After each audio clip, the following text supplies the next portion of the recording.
This roof, which came in a large yard sale box full of wooden train items, didn't have its original building, so we used it for a roof on new loft section for the stables.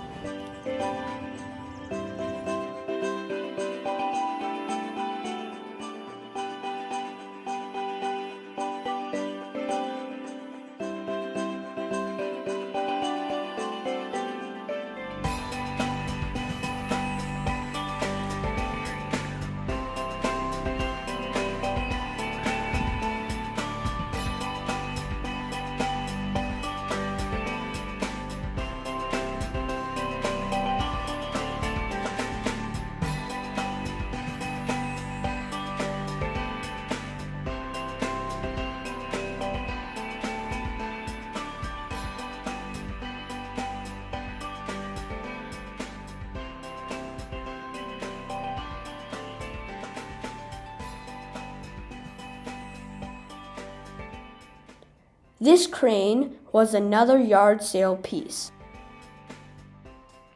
After replacing its missing hoist cable, it was glued to a small base to give it a little more height.